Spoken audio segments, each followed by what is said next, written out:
सोलापुरात अनेक दिवसांपासून 2 नंबर धंदे पुन्हा आता डोकेवर काढण्यास सुरुवात केली आहे।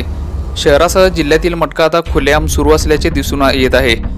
गोरगरिबाचे संसार उद्ध्वस्त होऊ नये म्हणून भाजप सत्ता असताना मटका बंद करण्यात आले होते, अशी चर्चा सुरू असताना अचानक शहरात मटका दुकाने थेट रस्त्यावर थाटली आहेत। शहरात फक्त दुचाकी कारवाई, अतिक्रमण कारवाई याकडे लक्ष देणारे पोलीस मटकेवाल्यांना आता शहर पोलिसांनी तंबी कधी देणार हे प्रकरण आता गुलदस्त्यातच आहे।